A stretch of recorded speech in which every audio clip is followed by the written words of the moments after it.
ఆవకాయ ఆంజనేయ కథ మొదలెట్టినాడు చూడారయ్యా శక్తినంతా కూడగట్టి చెట్టు దులిపినాడు అంజయ్య ఎర్ర ఛాయ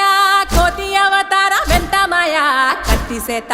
పట్టకుండా కాయ కోసినాడు కపిలయ్య